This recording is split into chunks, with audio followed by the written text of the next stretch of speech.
morning, dear students. We are going to discuss the anatomy of tongue today. So generally, we are going to study under introduction, general features. We will see the different types of papillae associated with tongue. What are the various types of papillae? We will see taste buds. We will see muscles of tongue like extrinsic and intrinsic muscles, the movements which are performed by these muscles, the blood supply, nerve supply, functions and clinical aspects. Now, if you just see in the oral cavity, see this is the dorsum of the tongue. We have done soft palate also. This is uvula. So in the oropharynx, we are finding tongue is situated. Okay. So when you lift the tongue, this aspect is actually the ventral aspect of the tongue. On the ventral aspect, you have a fold of mucous membrane, which is frenulum linguae. Then see, in this is nasopharynx, this is oropharynx. So inside the oropharynx, we are able to see the tongue. So this is anterior 2/3 part and this is the posterior 1/3 part. Okay, we will see further details as we move. And tonsil is also very clearly shown here. This is palatoglossal arch, this is palatopharyngeal arch. Between the palatoglossal and palatopharyngeal arches, we are able to see the palatine tonsil, upper pole, lower pole, anterior border, posterior border. This becomes the medial surface. Okay, because picture is very good. I'm showing you here also. Now, the tongue is nothing but it's a mass of striated muscle which is covered with mucous membrane. It is voluntary muscular structure. The length is 3 inches. It is situated in the floor of the mouth. It is triangular. Attachment is it is attached to the mandible and hyoid bone through muscles. Okay. Then it has apex, body and root. The surfaces are, it has dorsal surface and ventral surface, and the margins are, it has right lateral margin and left lateral margin. Now this is the picture I want everybody to practice. Okay, so this is the tongue, what you are finding. The dorsum of the tongue has been divided into anterior 2/3 and posterior 1/3 by a inverted V-shaped structure which is called as sulcus terminalis. Okay, the point of the union of the limbs of V, we have foramen cecum.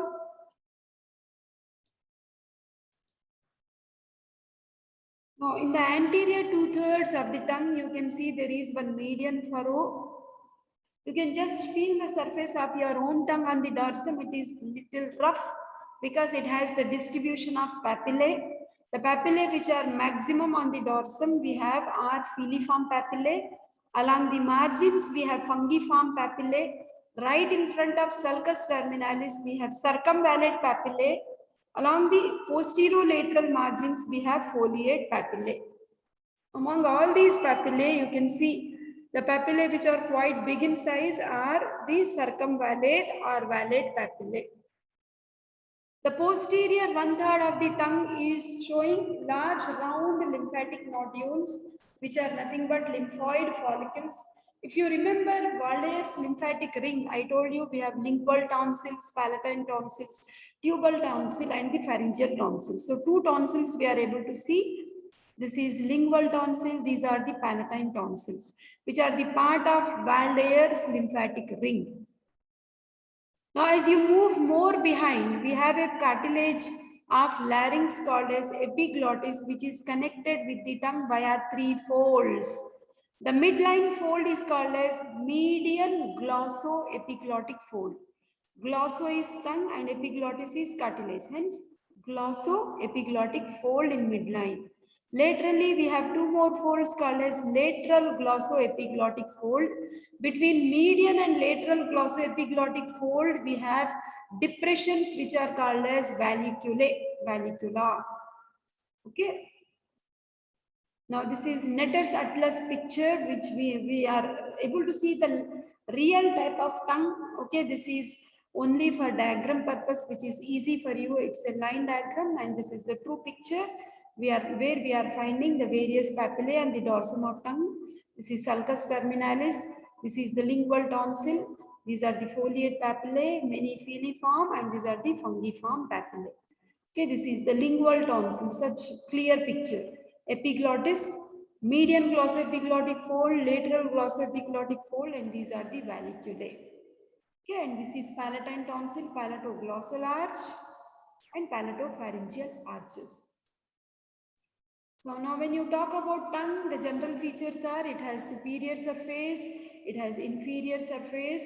The superior surface, anterior 2/3 part is called as oral part, posterior 1/3 where we have lingual tonsil, that part is pharyngeal part. Okay, and we have the base of the tongue also called as root of the tongue.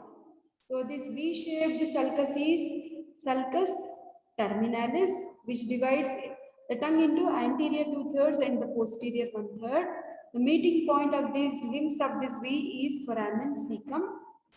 The foramen cecum, we have studied the actually development of thyroid gland, where I told you it is a downward growth from the foramen cecum, right? So it's an embryological remnant, marks the upper end of the thyroglossal duct. Sometimes the thyroglossal duct persists and connects with the foramen cecum with the thyroid gland in the neck. It leads to a cyst called as thyroglossal cyst. The oral part of the tongue, it has a median furrow, rough surface due to the presence of papillae, surrounded by the teeth anteriorly and also laterally. So this anterior 2/3 of the tongue is the mobile part of the tongue. The posterior 1/3 of the tongue lies behind the sulcus terminalis, where we do not have papillae, but we have lot of lymphatic tissue, that is lymphatic nodules. Here we have lingual tonsils. It contributes to the anterior wall of oropharynx. Now this is the base of the tongue, which is far back, and it is the bottom of the tongue. So it contributes to the anterior wall of the pharynx, oropharynx. When it pushes forwards, thereby expanding the pharynx.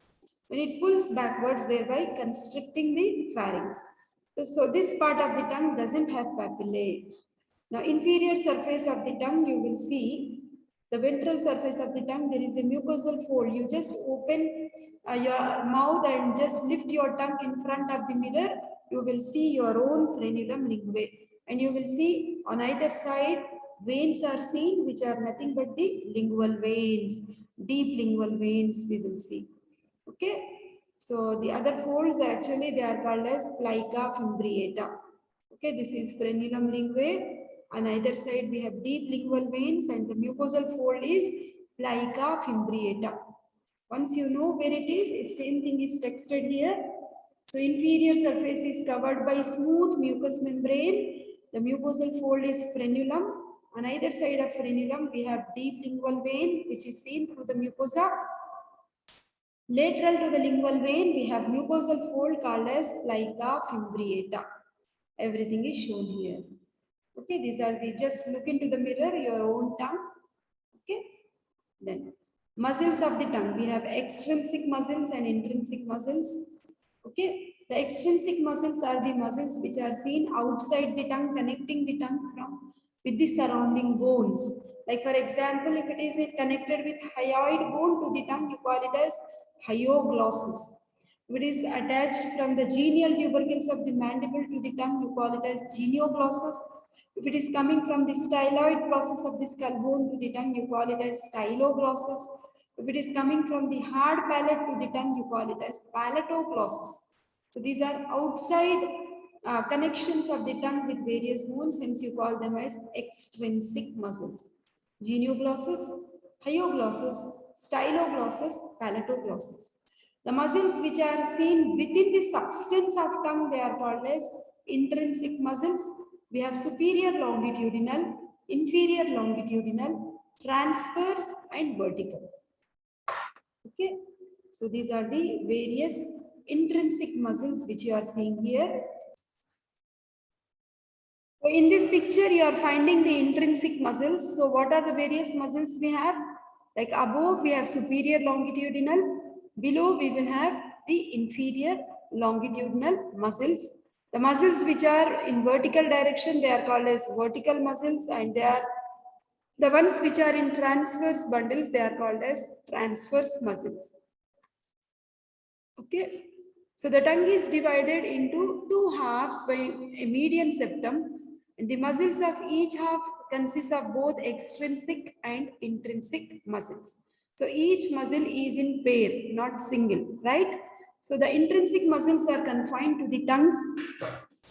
They originate and insert within the tongue and they do not have any bony attachments. They usually help in altering the shape of tongue. So we have just now I have shown you the superior longitudinal, inferior longitudinal, vertical and transverse muscles. The superior longitudinal muscle lies just beneath the dorsum of the tongue. It helps in curling the tip upwards and rolls it posteriorly. So this is the superior longitudinal muscle. The action is something like this. Then inferior longitudinal muscle lies on each side, on the lateral side to the genioglossus muscle. Action, it curls up the tip of the tongue inferiorly. So this is the inferior longitudinal.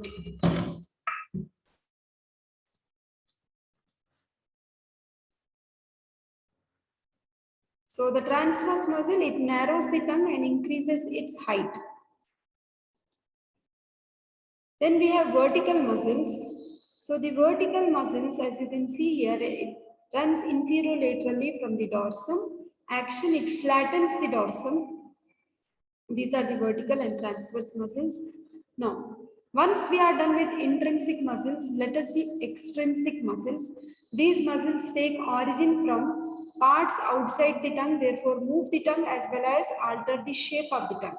So we have genioglossus, hyoglossus, styloglossus and palatoglossus. Okay. So styloglossus and palatoglossus attach the tongue superiorly. Genioglossus, hyoglossus attach the tongue inferiorly. Genio, if you remember the mandible osteology, so when you see from the inside of the mandible at the angle from like at the chin mentum, we have seen from the interior aspect, we have two genial tubercles, two sets like superior and inferior genial tubercles. So from the genial tubercles, you will see the muscle is moving to the tongue. So that is genioglossus. So origin is from superior genial tubercles. Insertion is into the mucous membrane of the tongue. Action, it protrudes the tongue, depresses the central part of the tongue and increases the volume of mouth as in sucking. So these are the like hyoid bone we are finding. From the hyoid bone to the tongue, we have hyoglossus. Okay, this is the hyoid bone and this is the tongue and you are finding the hyoglossus muscle. Origin, it arises from the greater cornu of the body of the hyoid bone. Insertion is to the side of the tongue. Action, it depresses the side of the tongue, assisting the genioglossus to enlarge oral cavity. Styloglossus, from the styloid process to the tongue. Lower part of the styloid process and upper part of the stylohyoid ligament. Insertion, side of the tongue, it elevates and retracts the tongue. Palatoglossus, this is the hard palate. Continuation is soft palate. So palatoglossus is coming from the soft palate and inserts into the lateral margin of the tongue. Okay. So palatoglossus muscle we have studied with the palatoglossal arch also, right? Movements. The protrusion of the tongue is helped with genioglossus of both the sides acting together. Retraction, styloglossus and hyoglossus of both the sides acting together. Depression, hyoglossus and genioglossus on both sides acting together. Elevation, styloglossus, palatoglossus on both the sides acting together. The nerve supply of the muscles of the tongue, both extrinsic and intrinsic, is supplied by hypoglossal nerve, except palatoglossus, which is supplied by the cranial part of accessory nerve to pharyngeal plexus. So the various movements of the tongue is shown here. The intrinsic and extrinsic muscles of the tongue are helping to perform various movements. Now coming to the blood supply and nerve supply. The blood supply of the tongue comes from the lingual artery, which we have seen as the one of the branches coming from external carotid artery. The lingual artery is accompanied by two veins, which are actually called as vena comitans, isn't it? That is, so this lingual artery passes between hyoglossus and genioglossus muscles. The lingual artery mainly divides into three branches, that is dorsal lingual artery, deep lingual artery and sublingual artery. Okay. Then other secondary supply comes from tonsillar branch of facial artery, ascending pharyngeal artery. Venous drainage, it is drained by dorsal lingual veins and deep lingual veins. The deep lingual veins begin near the tip of the tongue and run beneath the mucous membrane, visible on the inferior surface of the tongue, anterior to the lingual artery, ultimately drains into the internal jugular vein. Okay. So these are the deep lingual veins.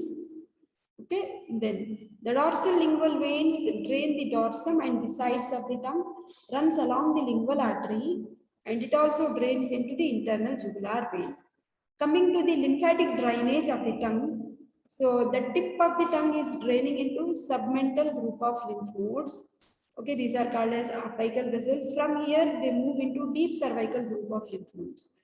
The margins of the tongue is draining into submandibular group of lymph nodes from here to deep cervical. The base of the tongue is draining into deep cervical, that is the jugulodigastric lymph nodes. Okay. Then coming to the nerve supply of the tongue. So when we have done the facial nerve, I told you the chief sensory nerve of the tongue is the facial nerve through cauda tympani branch. Okay. General sensation of taste is carried via lingual nerve, that is the one of the subdivisions of the fifth cranial nerve, that is the trigeminal mandibular division.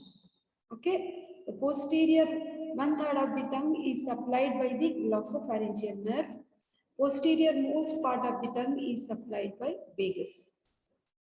Okay. So lingual nerve is general sensory, cauda tympani is special sensory, muscles of the tongue is hypoglossal except palatoglossus, which is supplied by the accessory 11th cranial nerve. Then posterior 1/3 of the tongue, both general and special sensory sensation is carried by glossopharyngeal. Okay.